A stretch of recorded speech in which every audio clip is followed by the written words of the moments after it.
문이 닫히는 소리가 폭도 끝까지 울렸습니다.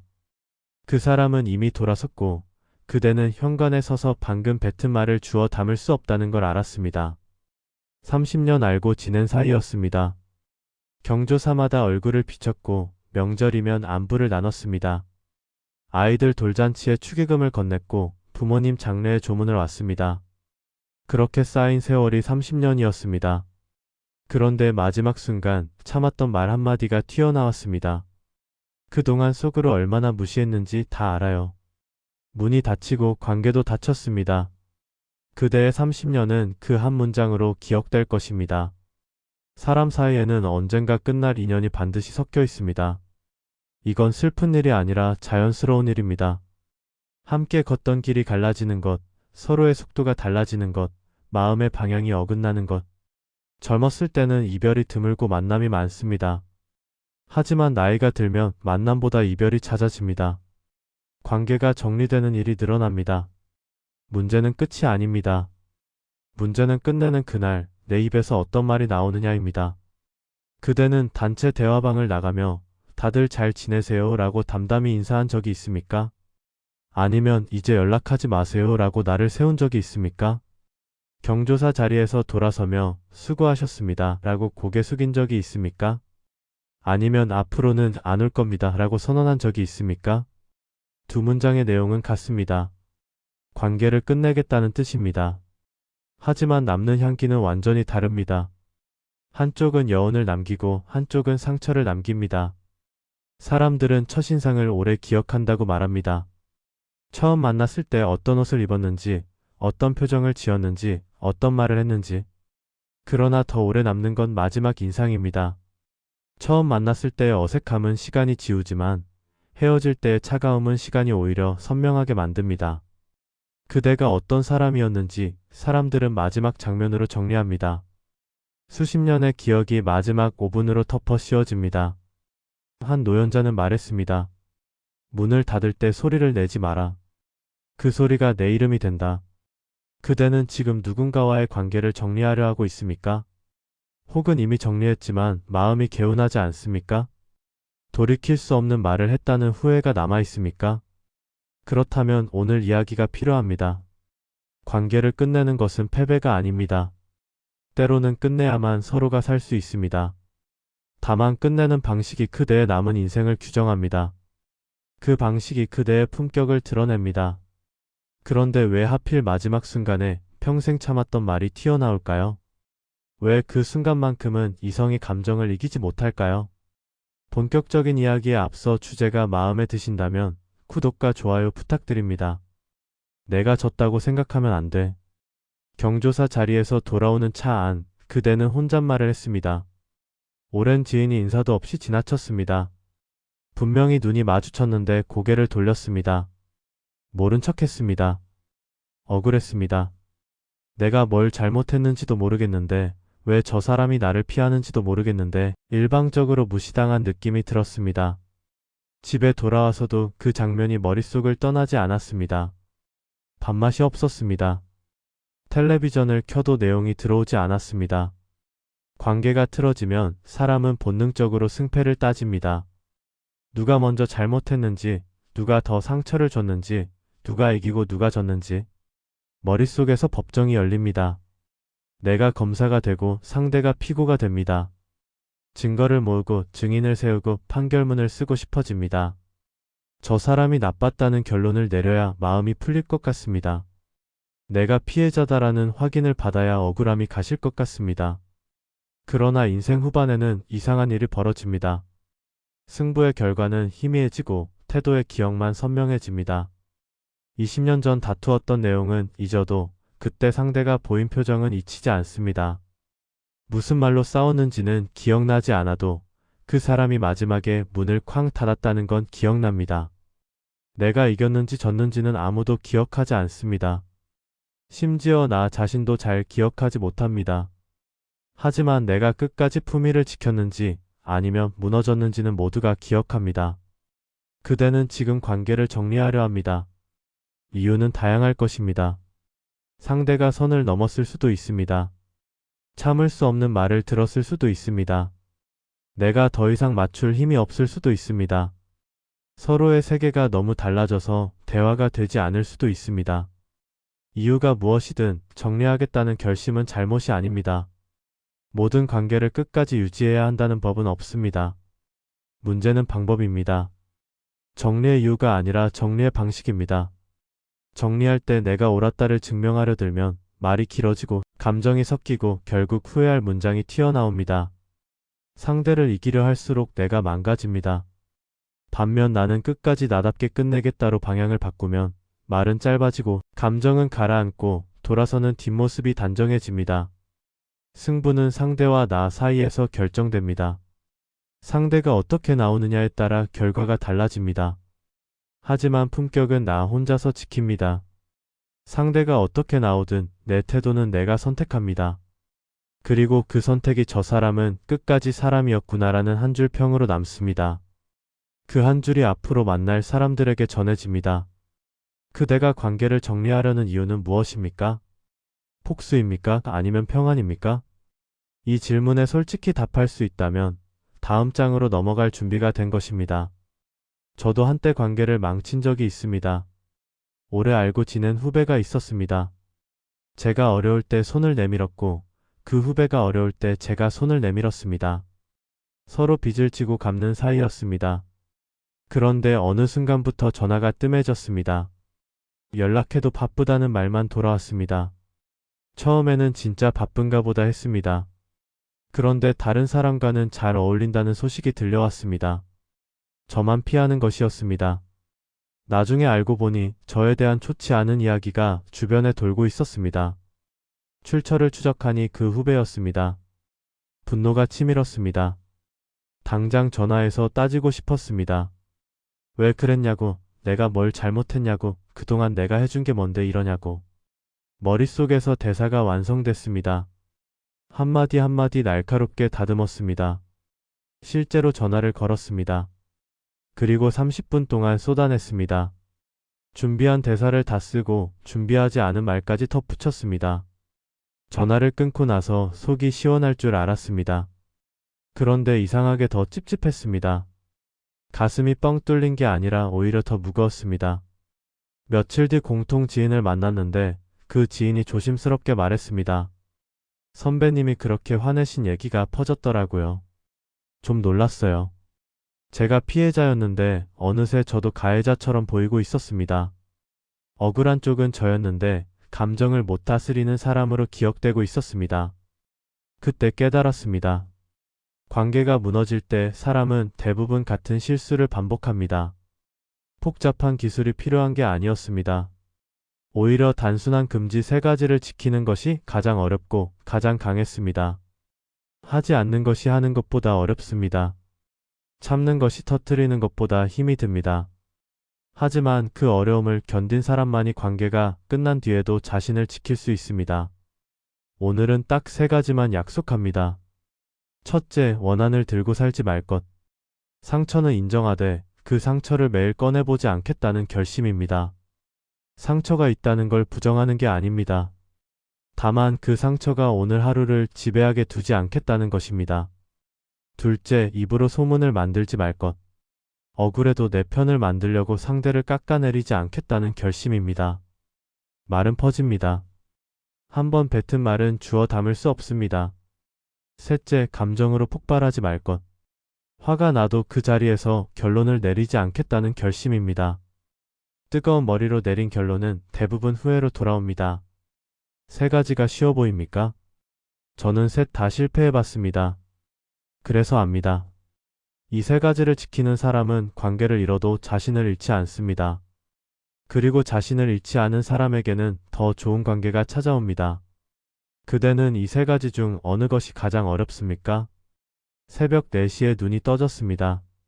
천장을 보는데 갑자기 그 사람 얼굴이 떠올랐습니다. 5년 전 일입니다. 같은 모임에서 활동하던 사람이었습니다. 제가 준비한 행사의 뒤에서 딴소리를 했습니다. 면전에서는 웃으면서 잘하고 계시네요 라고 했는데 돌아서서는 저러다 망할 거야 라고 했답니다. 나중에 전해 들었을 때 배신감이 밀려왔습니다. 믿었던 사람이었기에 더 아팠습니다. 그 일은 5년 전에 끝났습니다. 그 사람과는 이미 연락을 끊었습니다. 모임에서도 마주치지 않게 시간을 조절합니다. 물리적으로는 완전히 정리된 관계입니다. 그런데 왜 새벽 4시에 그 얼굴이 떠오를까요? 왜 그때 했던 말, 그때 느꼈던 분노가 생생하게 되살아날까요?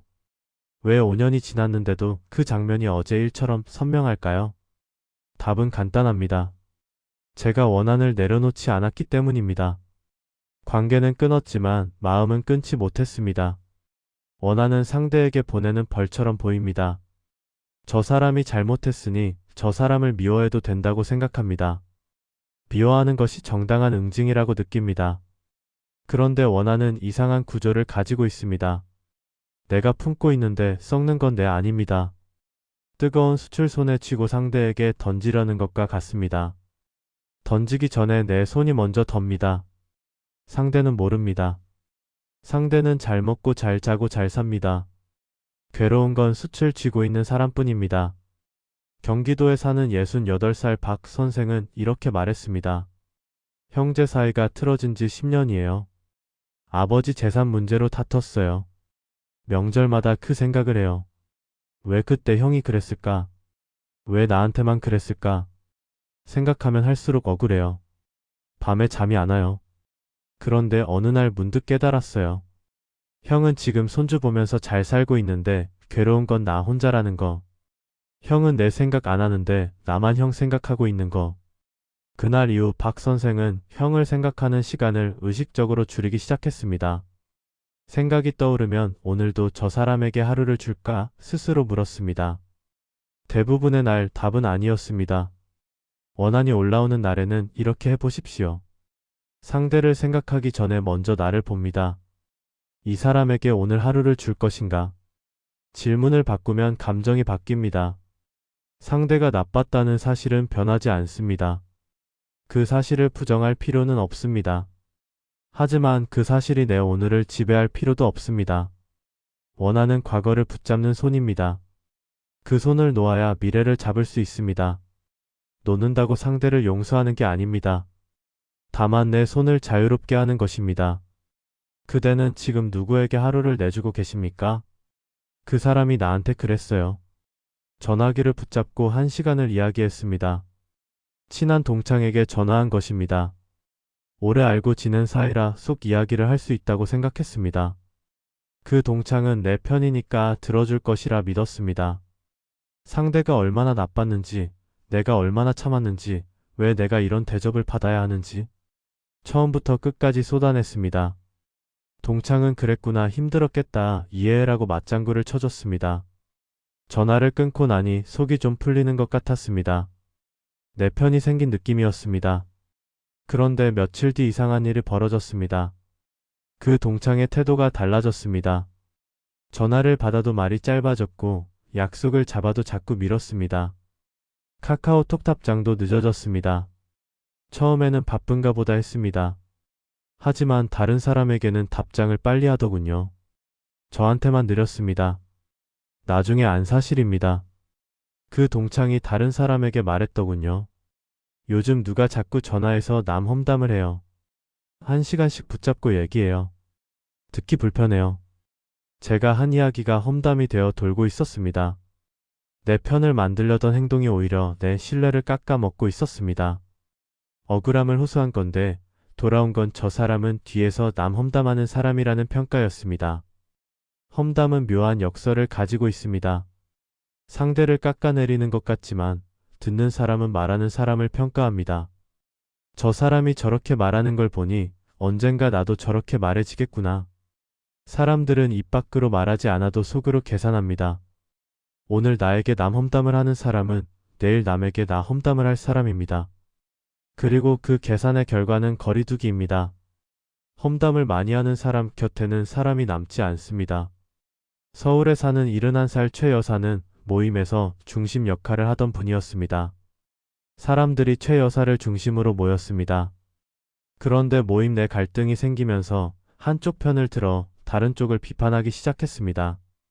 처음에는 동조하는 사람이 있었습니다. 맞장구도 쳐줬습니다. 그러나 시간이 지나자 양쪽 모두에게서 멀어졌습니다. 비판받은 쪽은 당연히 멀어졌고 동조했던 쪽도 슬슬 발을 뺐습니다. 최 여사 본인도 나중에 인정했습니다. 내가 입을 다물었어야 했어.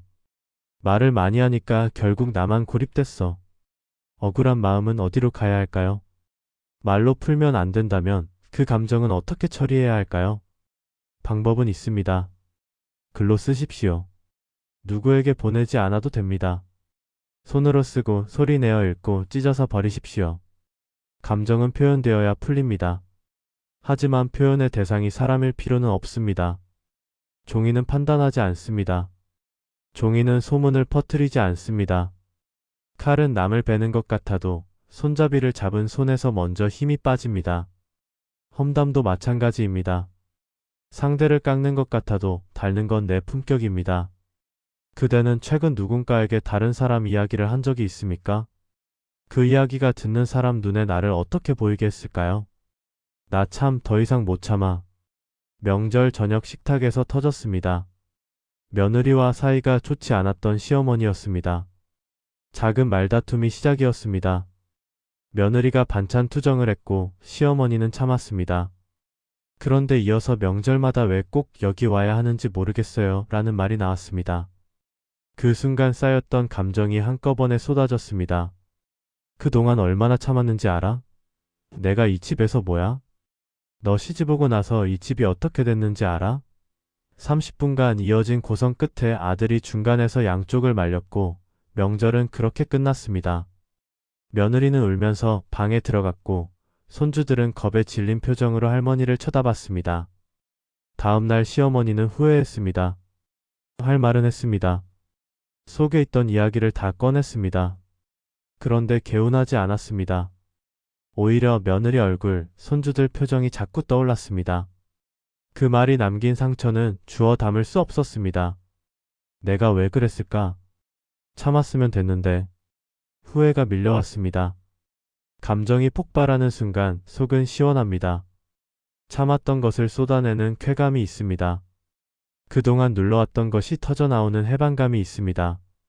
그러나 그 쾌감은 3분을 넘기지 못합니다. 폭발 이후에 남는 것은 후회, 어색함, 그리고 저 사람은 저런 사람이구나라는 평가입니다. 폭풍 속에서 던진 말은 되돌릴 수 없습니다. 그 말이 내 사람됨을 대신 설명해 버립니다. 평생 쌓아온 이미지가 한순간에 무너집니다. 부산에 사는 69살 김 선생은 친구와 크게 다툰 적이 있습니다. 돈 문제였습니다. 빌려준 돈을 갚지 않는 친구에게 화가 났습니다. 여러 번 재촉했지만 핑계만 댔습니다. 참다 만나서 따졌습니다. 목소리가 커졌고 급기야 너 같은 사람은 친구도 아니야 라고 소리쳤습니다. 친구는 그 자리에서 돌아섰고 이후 5년간 연락이 없습니다. 김 선생은 말합니다. 돈은 잃어도 괜찮았어요. 100만 원이었어요. 아까웠지만 없어도 살 수 있는 돈이었어요. 그런데 그날 내가 한 말은 취소가 안 돼요. 그게 더 아파요.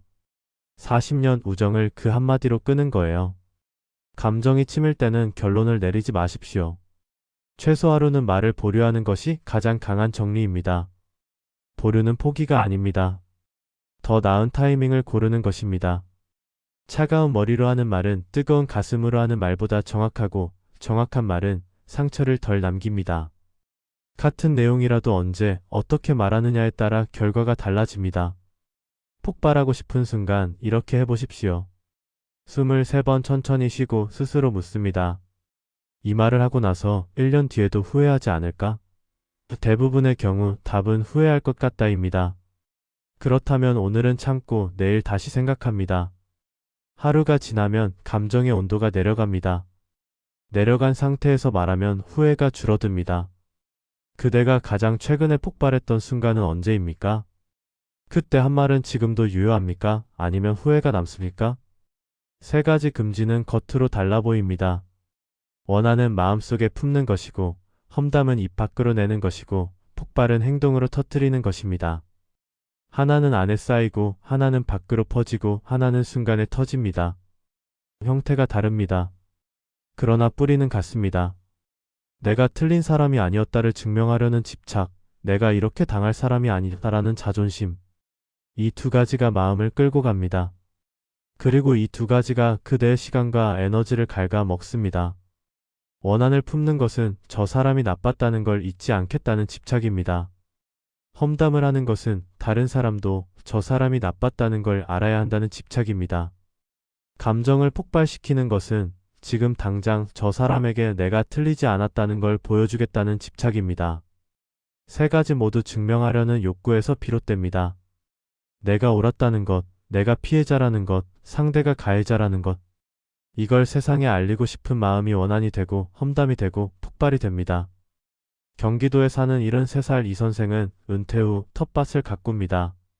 어느 날 밭에 돌멩이가 많아서 하루 종일 돌을 골라냈습니다. 아침부터 허리 굽혀 돌을 주웠습니다. 해가 질 무렵 돌은 한 무더기가 됐습니다. 뿌듯했습니다. 그런데 뒤돌아보니 씨앗은 한 톨도 심지 못했습니다. 돌 치우는데 하루를 다 썼습니다. 이 선생은 그날 밤 깨달았다고 합니다. 돌을 다 치우고 심으려면 끝이 없어. 돌이 좀 있어도 심을 때 심는 게 맞아. 완벽하게 정리하고 시작하려면 시작을 못해. 관계 정리도 마찬가지입니다. 상대의 잘못을 다 따지고 내 억울함을 다 증명하고 주변에 다 알리고 나서 정리하려면 평생이 걸립니다. 그리고 그 시간 동안 새로운 관계를 심을 기회는 지나갑니다. 돌을 치우는 데 쓴 시간은 씨앗을 심는 데 쓸 수 없습니다. 둘 중 하나를 선택해야 합니다. 노년의 시간은 짧고 에너지는 소중합니다. 이 사실을 숫자로 보면 더 분명해집니다. 한 달에 한 번 그 사람 생각을 한다고 칩시다. 한 달에 한 번이면 별것 아닌 것 같습니다. 자주 생각하는 것도 아니니까요. 하지만 1년이면 12번입니다. 10년이면 120번입니다. 120번의 불쾌한 기억, 120번의 새벽 잠깸, 120번의 하루 기분 망침. 이 숫자를 보면 한 달에 한 번쯤이야 라는 생각이 달라집니다. 티끌이 모여 태산이 됩니다. 집착을 내려놓는다는 것은 상대를 용서한다는 뜻이 아닙니다. 상대의 잘못을 인정한다는 뜻도 아닙니다. 다만 저 사람에게 내 남은 시간을 주지 않겠다는 결정입니다. 자존심을 내려놓는다는 것도 패배를 인정한다는 뜻이 아닙니다. 내가 옳았다는 걸 증명하는 데 에너지를 쓰지 않겠다는 선택입니다. 증명은 포기하되 나는 지킵니다. 밭에 돌이 있어도 씨앗은 심을 수 있습니다. 관계에 상처가 있어도 다음 인연은 만들 수 있습니다. 다만 돌을 치우는 데만 시간을 쓰면 심을 타이밍을 놓칩니다. 그대는 지금 돌을 치우고 있습니까? 씨앗을 심고 있습니까? 첫 장에서 문이 닫히는 소리를 들었습니다. 폭도 끝까지 울리던 그 소리 30년 인연의 마지막 장면이었습니다. 그동안 속으로 얼마나 무시했는지 다 알아요. 그 한마디가 30년을 덮어버렸습니다. 그런데 만약 그날 다르게 끝냈다면 어땠을까요? 그동안 고마웠습니다. 앞으로는 서로 편하게 지내요라고 한마디만 하고 조용히 돌아섰다면 그 30년은 어떻게 기억됐을까요? 마지막 문장이 달라지면 전체 이야기의 색깔이 달라집니다. 마지막 장면이 바뀌면 기억 전체가 다시 쓰입니다. 관계를 잘 끝내는 사람은 차갑게 끊는 사람이 아닙니다. 미련 없이 돌아서는 사람이 아닙니다. 흔들려도 품위를 지키는 사람입니다. 화가 나도 말을 아끼는 사람입니다. 억울해도 소문을 만들지 않는 사람입니다. 상처받아도 원한을 들고 살지 않는 사람입니다. 이런 사람에게는 이상한 일이 벌어집니다. 하나를 잃으면 둘이 채워집니다. 조용히 끝내는 그 태도를 본 사람이 다가오기 때문입니다. 저 사람은 끝까지 품위를 지키는구나라는 평판이 새로운 관계를 끌어옵니다. 오늘부터 기억할 것은 세 단어입니다. 멈춤, 숨, 질문. 충동이 올라오는 순간 먼저 멈춥니다. 아무 말도 하지 않습니다. 손을 움직이지 않습니다. 멈추고 숨을 3번 천천히 쉽니다. 들이쉬고 내쉬고, 들이쉬고 내쉬고, 들이쉬고 내쉽니다. 그리고 스스로 묻습니다. 지금 이 말이 내 인생의 다음 장을 더럽히는가, 아니면 지키는가? 이 질문 하나가 그대의 마지막 장면을 바꿉니다. 대부분의 경우 질문만으로 답이 나옵니다. 더럽힐 말은 삼키고 지킬 말만 내보내면 됩니다. 원한을 품지 않으면 새벽이 편해집니다. 4시에 눈이 떠져도 그 사람 얼굴이 떠오르지 않습니다. 험담을 하지 않으면 주변이 가까워집니다. 사람들이 그대를 믿고 다가옵니다. 감정을 폭발시키지 않으면 후회가 줄어듭니다. 내가 왜 그랬지라는 밤이 사라집니다. 세 가지를 지키면 그대는 끝까지 사람이었던 사람으로 기억됩니다. 그리고 그런 사람에게는 더 좋은 인연이 찾아옵니다. 품격은 결국 사람을 부릅니다. 세 줄로 요약합니다. 끝내는 순간의 태도가 평생의 평판을 만든다. 마지막 5분이 30년을 덮어씌운다. 원한 험담 폭발을 내려놓으면 나를 지킬 수 있다. 상대를 이기려 하지 말고 나를 지키려 하라. 오늘 조용히 문을 닫으면 내일 더 좋은 문이 열린다. 끝은 끝이 아니라 시작이다. 지금도 늦지 않습니다. 이미 잘못 끝낸 관계가 있어도 괜찮습니다. 다음 관계에서 다르게 하면 됩니다. 그대의 다음 마지막 장면은 그대가 쓸 수 있습니다. 그대가 정리해야 할 관계가 있다면 오늘 이야기를 떠올려 주십시오.